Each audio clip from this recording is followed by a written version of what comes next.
বিসমিল্লাহির রহমানির রহিম। সমস্ত প্রশংসা একমাত্র আল্লাহ রাব্বুল আলামিনের জন্য, যিনি সমগ্র সৃষ্টিজগতের প্রতিপালক, পরম দয়ালু ও অসীম মেহেরবান। অফুরন্ত দরুদ ও সালাম বর্ষিত হোক সেই মহান নবীর উপর, যাকে আল্লাহ তাআলা সমগ্র মানবজাতির জন্য রহমত হিসেবে প্রেরণ করেছিলেন। আজকের এই আলোচনায় আমরা একটি অত্যন্ত গুরুত্বপূর্ণ ও স্পর্শকাতর বিষয়ে কথা বলব। বর্তমান তথ্যপ্রযুক্তির যুগে যখন তথ্যের অবাধ প্রবাহ চলছে, তখন ইসলামের নামে একদিকে যেমন চরমপন্থা ছড়ানো হচ্ছে, অন্যদিকে ইসলাম ভীতিও প্রকট আকার ধারণ করেছে। এই আলোচনায় আমরা একটি বিস্তারিত গবেষণার আলোকে সেই সকল দাবি ও প্রশ্নের জবাব দেওয়ার চেষ্টা করব, যেগুলো বিভিন্ন মহল থেকে ইসলামের বিরুদ্ধে উত্থাপন করা হয়েছে। আমাদের এই আলোচনার একমাত্র উৎস হবে আল কুরআন এবং সহিহ হাদিস।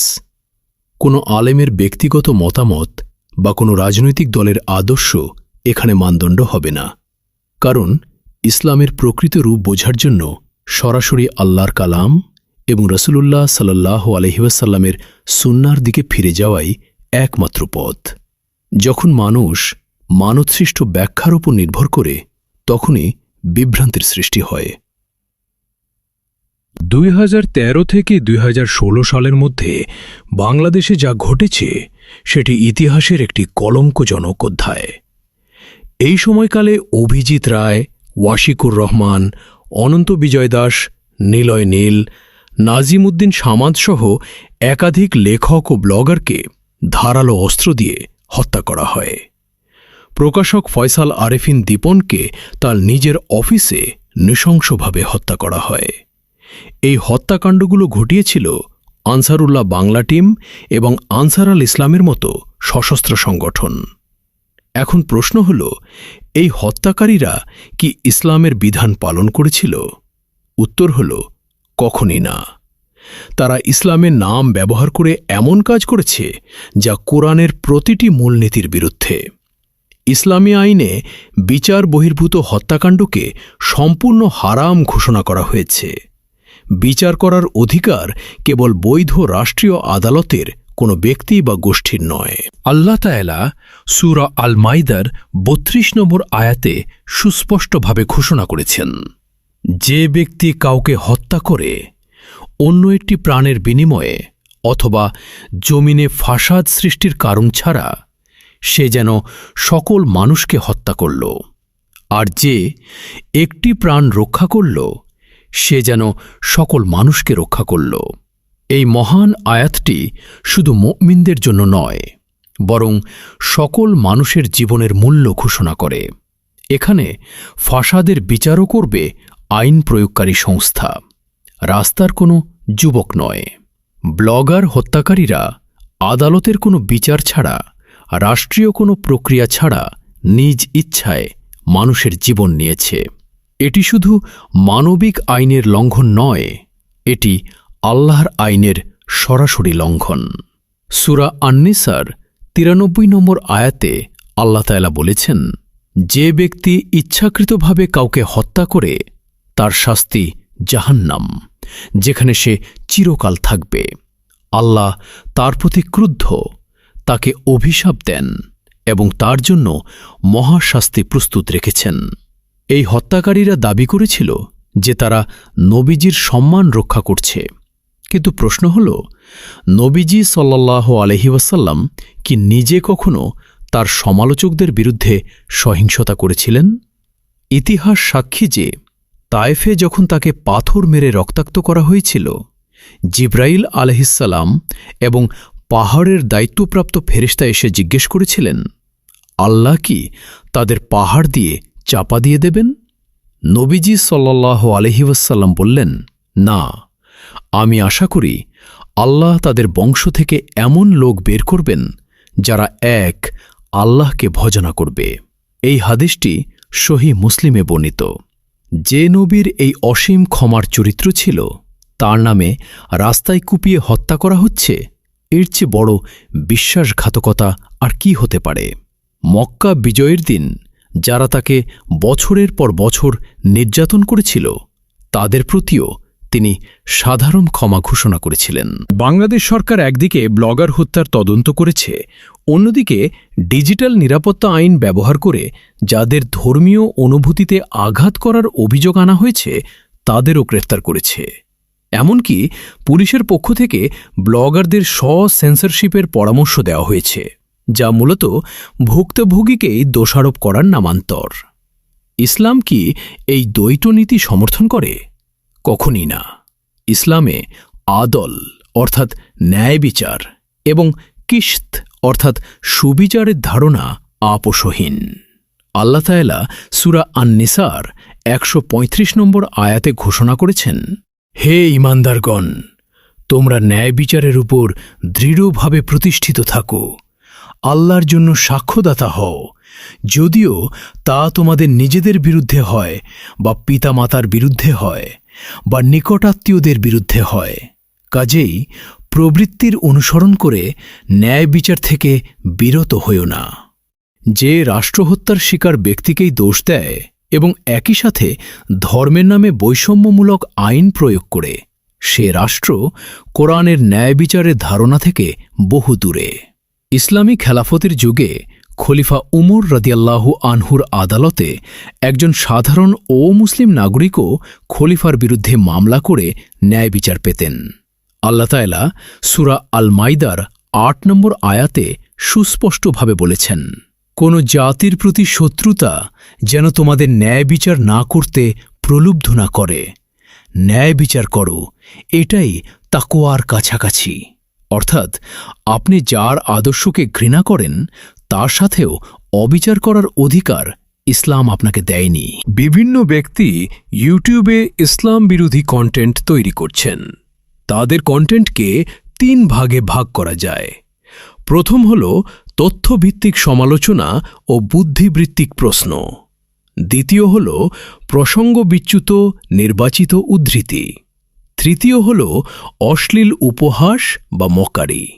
এই ৩ ধরনের কন্টেন্টের প্রতি আল কোরআনের নির্দেশনা আলাদা আলাদা এবং অত্যন্ত সুনির্দিষ্ট।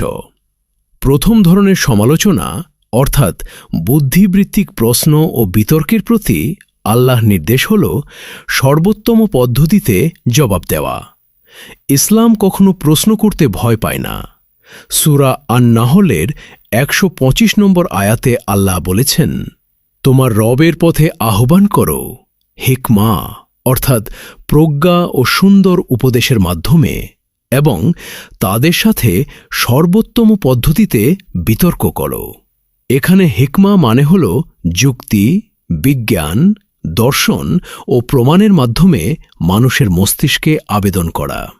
দ্বিতীয় ধরনের কন্টেন্ট অর্থাৎ প্রসঙ্গ বাদ দিয়ে আয়াত উপস্থাপন করা বুদ্ধিবৃত্তিক অসততা। কিন্তু এর জবাব হিংসা বা গালাগালি নয়, বরং জ্ঞান ও সঠিক পদ্ধতি। আল্লাহ তাআলা কুরআনে বারবার মানবজাতিকে চিন্তার আহ্বান জানিয়েছেন, বলেছেন, আফালা তাকিলুন অর্থাৎ তোমরা কি চিন্তা করো না? আফালা তাতাফাক্কারুন অর্থাৎ তোমরা কি ভাবো না? এই আয়াতগুলো প্রমাণ করে যে ইসলাম বুদ্ধিবৃত্তিক আলোচনাকে স্বাগত জানায়। তৃতীয় ধরনের কন্টেন্ট অর্থাৎ অশ্লীল উপহাস ও মকারির প্রতি আল্লাহ নির্দেশ হল সম্পূর্ণ মুখ ফিরিয়ে নেওয়া এবং তাদেরকে প্রমোট না করা। সূরা কাসাসের ৫৫ নম্বর আয়াতে আল্লাহ বলেছেন, বিশ্বাসীরা তারাই যারা মন্দকে ভালো দিয়ে প্রতিহত করে এবং যখন তারা অসার কথা শোনে তখন মুখ ফিরিয়ে নেয় এবং বলে, আমাদের কাজ আমাদের জন্য, তোমাদের কাজ তোমাদের জন্য, শান্তি তোমাদের উপর, আমরা মূর্খদের সঙ্গ চাই না। সূরা আল আরাফের ১৯৯ নম্বর আয়াতেও এসেছে, ক্ষমা করো, ন্যায়ের আদেশ দাও এবং মূর্খদের থেকে মুখ ফিরিয়ে নাও। ইসলাম বিরোধী মূল দাবিগুলোর কোরআন ও হাদিস ভিত্তিক জবাব। প্রথম দাবি হল ইসলাম সহিংসতা শেখায়। এই দাবির জবাব দিতে গেলে প্রথমে বুঝতে হবে যে কোরআনের যুদ্ধ সংক্রান্ত আয়াতগুলো কোন ঐতিহাসিক ও সামরিক প্রেক্ষাপটে নাজিল হয়েছিল।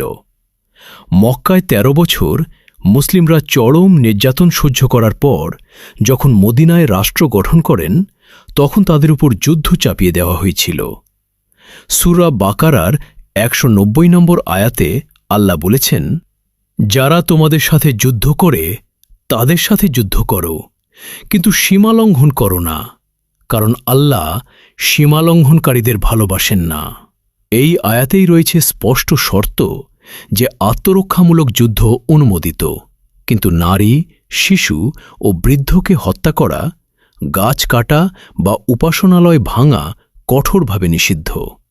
ইসলামে জিহাদ মানে হল অন্যায়ের বিরুদ্ধে সর্বাত্মক সংগ্রাম, আর সশস্ত্র যুদ্ধ হল জিহাদের একটি ক্ষুদ্র অংশ, যা কেবল রাষ্ট্রীয়ভাবে পরিচালিত হতে পারে। রাসূলুল্লাহ সাল্লাল্লাহু আলাইহি ওয়াসাল্লাম বলেছেন, যে ব্যক্তি কোনো চুক্তিবদ্ধ অমুসলিমকে হত্যা করে সে জান্নাতের সুঘ্রাণও পাবে না। এটি সহিহ বুখারীতে বর্ণিত। মদিনা সনদ, যা রাসূলুল্লাহ সাল্লাল্লাহু আলাইহি ওয়াসাল্লাম প্রতিষ্ঠা করেছিলেন, তাতে মুসলিম, ইহুদি এবং অন্যান্য গোত্রকে সমান নাগরিক মর্যাদা দেওয়া হয়েছিল। এটি মানব ইতিহাসের প্রথম লিখিত বহুধর্মীয় রাষ্ট্রীয় সংবিধান। এটি কি সহিংসতার প্রমাণ নাকি শান্তির ইসলামের প্রমাণ? দ্বিতীয় দাবি হল, নবীজি সাল্লাল্লাহু আলাইহি ওয়াসাল্লাম ৯ বছরের আয়েশাকে বিয়ে করেছেন। এই বিষয়টি নিয়ে সহিহ বুখারীতে একটি বর্ণনা আছে এবং সনদের দিক থেকে এটি বিশুদ্ধ, কিন্তু এই বিষয়ে কয়েকটি গুরুত্বপূর্ণ ঐতিহাসিক দিক বোঝা দরকার।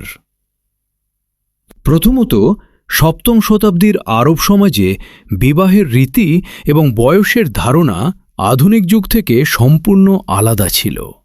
রোমান সাম্রাজ্য, বাইজান্টাইন, ভারত এবং প্রাচীন বিশ্বের সকল সভ্যতায় বয়স নয়, বরং শারীরিক ও মানসিক পরিপক্কতা মানদণ্ড ছিল। মক্কার চরমতম শত্রুরাও এই বিবাহ নিয়ে কোনো আপত্তি তোলেনি, কারণ এটি তখনকার সামাজিক নিয়মের ভেতরেই ছিল।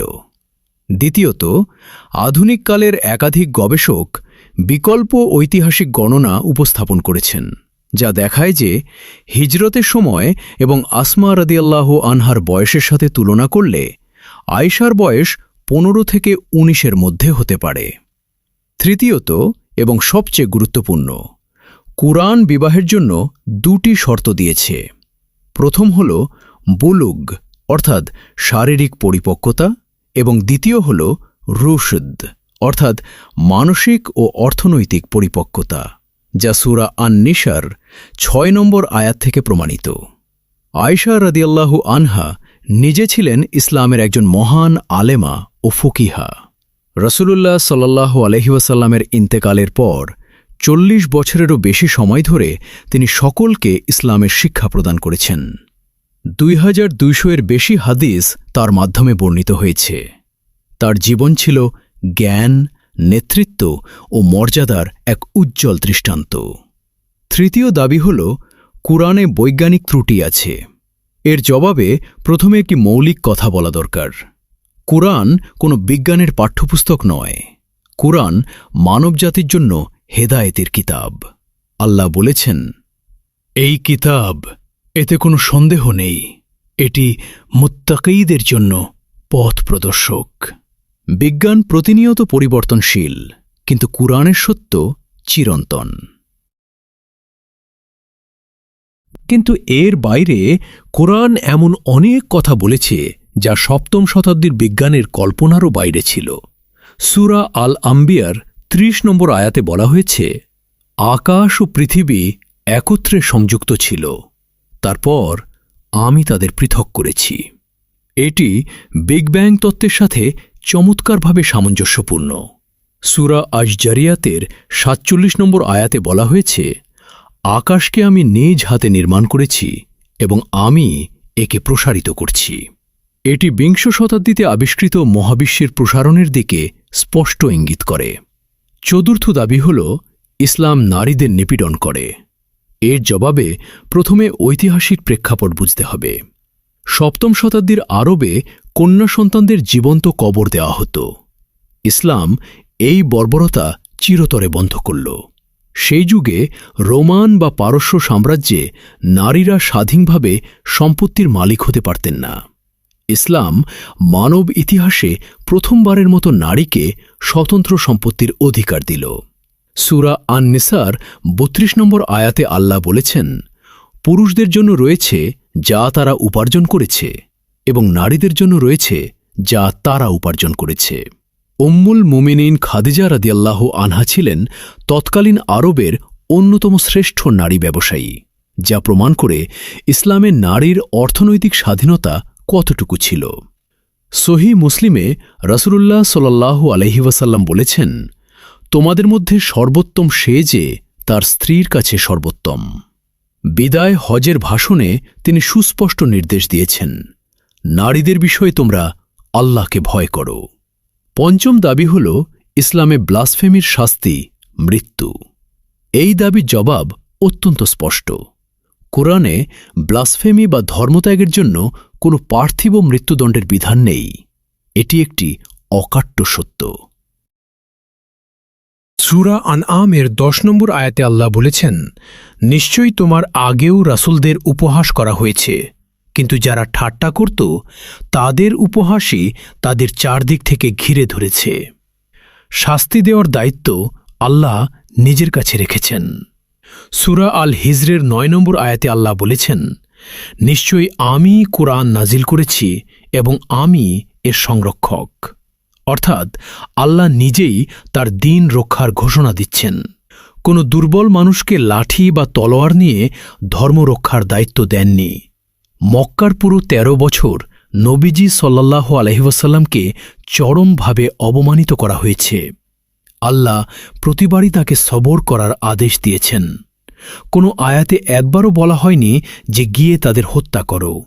সূরা কাফের ৪৫ নম্বর আয়াতে আল্লাহ রাসূলকে উদ্দেশ্য করে বলেছেন, তোমার কাজ তাদের বাধ্য করা নয়, সুতরাং কোরআনের মাধ্যমে তাদের স্মরণ করিয়ে দাও যারা আমার সতর্কবাণীকে ভয় করে।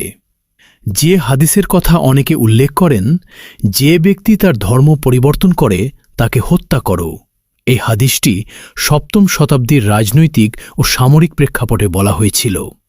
তখন ধর্মত্যাগ করা মানে শুধু বিশ্বাস পরিবর্তন ছিল না, এটি ছিল মদিনা রাষ্ট্রের বিরুদ্ধে রাষ্ট্রদ্রোহিতা এবং সরাসরি শত্রুপক্ষে গিয়ে যুদ্ধে যোগ দেওয়া। বিশ্বের অনেক বড় বড় সমকালীন মুসলিম স্কলার এ বিষয়ে একমত যে শুধুমাত্র ধর্মত্যাগের কারণে ইসলামে মৃত্যুদণ্ডের কোনো বিধান নেই, যতক্ষণ না সে রাষ্ট্রের বিরুদ্ধে সশস্ত্র বিদ্রোহ করে। নামধারী সন্ত্রাসীদের কোরআনিক বিচার। এই পর্বে আমরা দেখব যে চরমপন্থী সংগঠনগুলো কোরআনের কতগুলো মৌলিক নীতি সরাসরি লঙ্ঘন করেছে। প্রথম লঙ্ঘন হল অন্যায় হত্যা। সূরা আল মাইদার ৩২ নম্বর আয়াতে আল্লাহ বলেছেন, যে ব্যক্তি কাউকে হত্যা করে অন্য একটি প্রাণের বিনিময়ে বা জমিনে ফাসাদ সৃষ্টির কারণ ছাড়া, সে যেন সকল মানুষকে হত্যা করল। এই আয়াতের সরাসরি লঙ্ঘন মানবতা বিরোধী অপরাধ। দ্বিতীয় লঙ্ঘন হল নিজের ইচ্ছাকে প্রভু বানানো। সূরা আল ফুরকানের ৪৩ নম্বর আয়াতে আল্লাহ বলেছেন, তুমি কি দেখেছ সেই ব্যক্তিকে যে তার প্রবৃত্তিকে নিজের ইলাহ বানিয়ে নিয়েছে? এই হত্যাকারীরা রাষ্ট্রের আইনি কাঠামোর বাইরে গিয়ে আল্লাহর বিচার ব্যবস্থাকে নিজ হাতে তুলে নিয়েছে, যা কোরআন অনুযায়ী নিজের রাগকে আল্লাহর আইনের উপরে স্থাপন করার সমতুল্য। তৃতীয় লঙ্ঘন হল জমিনে ফাসাদ সৃষ্টি। সূরা আল বাকারার ১১ থেকে ১২ নম্বর আয়াতে বলা হয়েছে, যখন তাদের বলা হয় জমিনে ফাসাদ সৃষ্টি করো না, তারা বলে, আমরা তো শান্তি স্থাপনকারী। সাবধান, তারাই ফাসাদ সৃষ্টিকারী, কিন্তু তারা বুঝতে পারে না। এই সংগঠনগুলো সমাজে ভয়ের পরিবেশ তৈরি করে আন্তর্জাতিক মঞ্চে ইসলামের ভাবমূর্তি চরমভাবে ক্ষুণ্ণ করেছে। এটি দ্বীনের কোনো সেবা নয়, বরং দ্বীনের ভয়াবহ ক্ষতি। চতুর্থ লঙ্ঘন হল দ্বীনে জবরদস্তি। সূরা আল বাকারার ২৫৬ নম্বর আয়াতে অত্যন্ত স্পষ্ট ঘোষণা, দ্বীনের ব্যাপারে কোনো জোর জবরদস্তি নেই। হিদায়াত স্পষ্টভাবে গুমরাহি থেকে আলাদা হয়ে গেছে। সূরা ইউনুসের ৯৯ নম্বর আয়াতে আল্লাহ রাসূলকে বলেছেন, যদি তোমার রব চাইতেন তাহলে জমিনের সকল মানুষই ঈমান আনত। তাহলে কি তুমি মানুষকে জোর করে মুমিন বানাবে? পঞ্চম লঙ্ঘন হল হিকমাহর বদলে সহিংসতা বেছে নেওয়া। সূরা ফুসসিলাতের ৩৪ নম্বর আয়াতে আল্লাহ বলেছেন, ভালো ও মন্দ সমান হতে পারে না। তুমি মন্দকে প্রতিহত করো সেটা দিয়ে যেটা সর্বোত্তম। তখন দেখবে তোমার সাথে যার শত্রুতা ছিল সে ঘনিষ্ঠ বন্ধু হয়ে গেছে। চাপাতি দিয়ে কুপিয়ে হত্যা কোনোভাবেই সর্বোত্তম পদ্ধতি হতে পারে না, বরং এটি মূর্খতার চরম বহিঃপ্রকাশ। নামধারী আলেমদের ভূমিকা এবং কোরআনের সতর্কবার্তা। বাংলাদেশে অনেক মজলিসে ধর্মের নামে ঘৃণামূলক বক্তব্য দেওয়া হয়।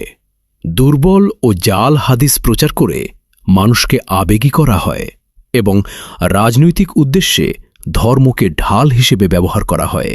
এই ধরনের মানুষদের সম্পর্কে কুরআন কি বলে?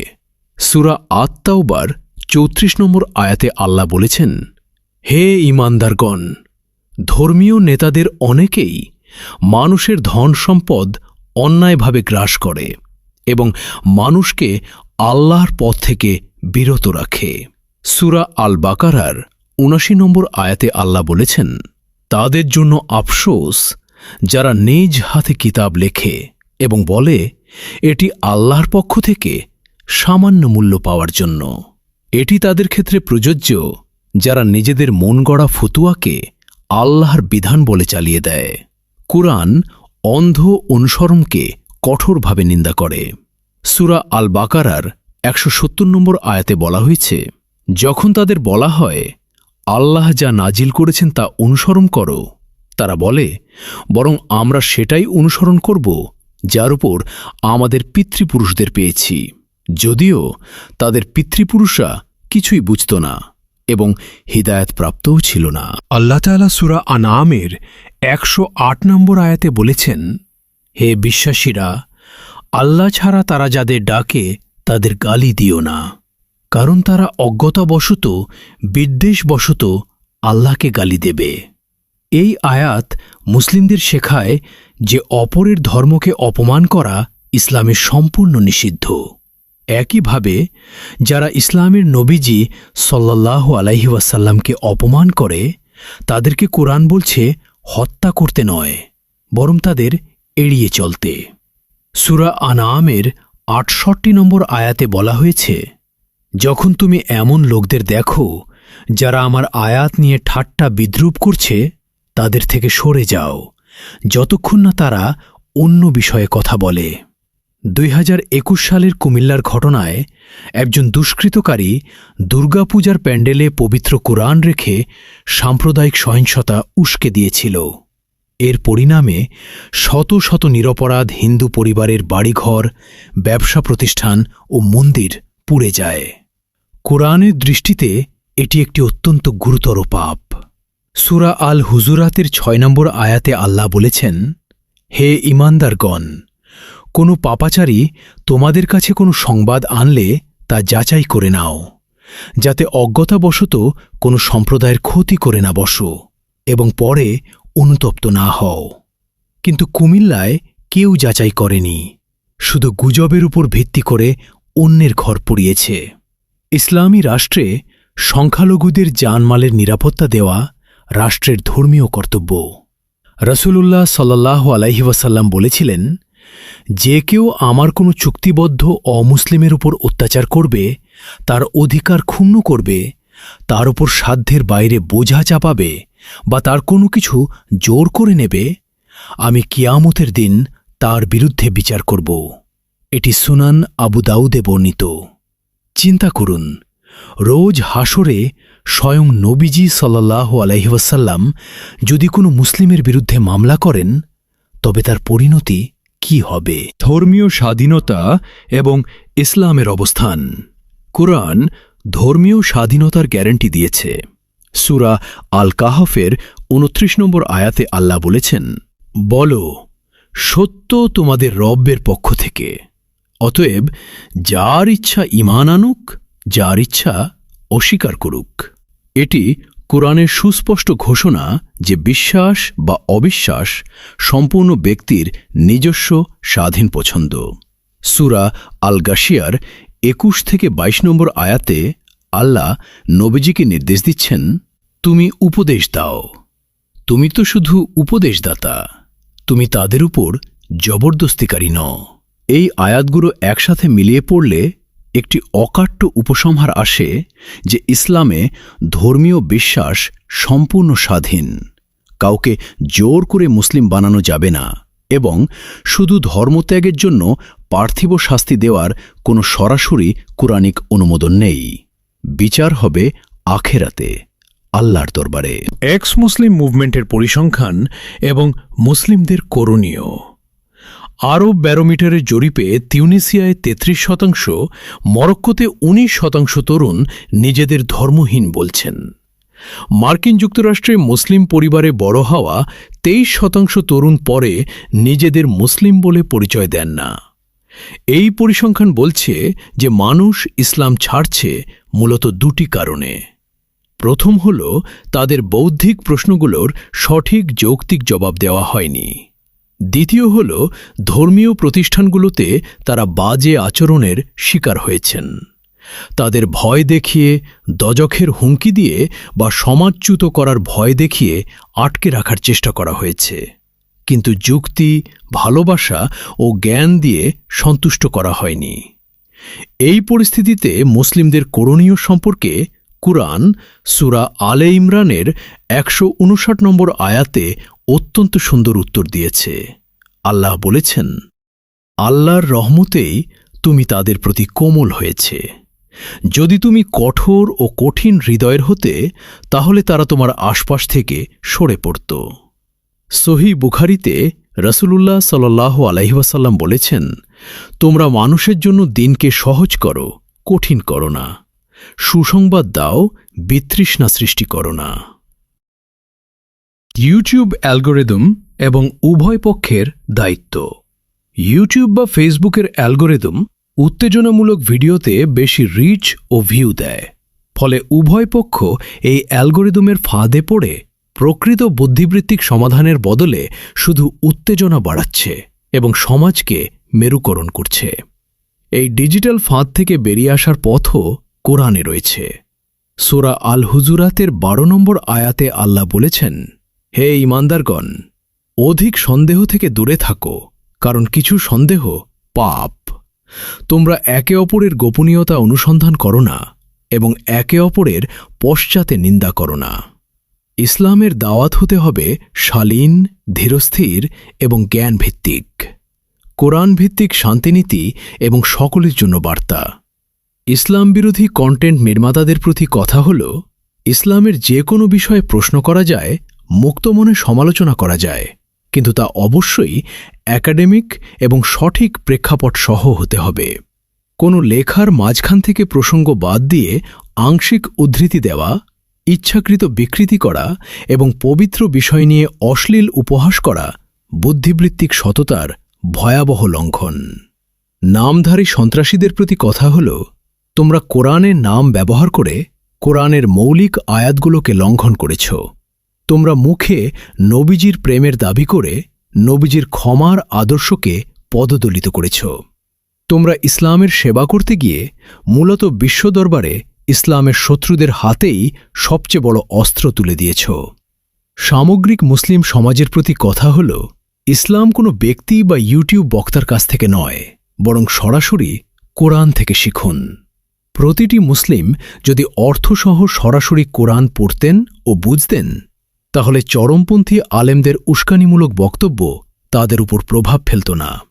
সমালোচনার জবাব জ্ঞান ও লেখনী দিয়ে দিন, হুমকি বা চাপাতি দিয়ে নয়। সবরের শিক্ষা এবং আশার আলো। আল্লাহ তাআলা সূরা আন-নাহলের ১২৭ নম্বর আয়াতে বলেছেন, জব করো এবং তোমার জব তো আল্লাহরই সাহায্যে। তাদের জন্য দুঃখিত হয়ো না এবং তাদের ষড়যন্ত্রে মনোকষ্টে পড়ো না। এই আয়াতে বর্তমান সময়ের চ্যালেঞ্জের মুখে মুসলিমদের জন্য ৩টি স্পষ্ট নির্দেশ আছে। প্রথম হল ধৈর্য ধরো, দ্বিতীয় হল ইসলাম বিরোধীদের প্রচারণায় দুশ্চিন্তাগ্রস্ত বা হতাশ হয় না। তৃতীয় হল তাদের চক্রান্তে মনস্তাপ পেও না বা প্রতিক্রিয়াশীল হয় না, কারণ আল্লাহ তার দ্বীনের সংরক্ষণের দায়িত্ব নিজেই নিয়েছেন। সহিহ বুখারীতে রাসূলুল্লাহ সাল্লাল্লাহু আলাইহি ওয়াসাল্লাম বলেছেন, তোমাদের কেউ যখন অন্যায় দেখে সে যেন তা হাত দিয়ে পরিবর্তন করে, যদি সক্ষম না হয় তবে মুখ দিয়ে, যদি তাতেও না পারে তবে অন্তর দিয়ে ঘৃণা করে, এবং এটি ঈমানের সবচেয়ে দুর্বল অবস্থা।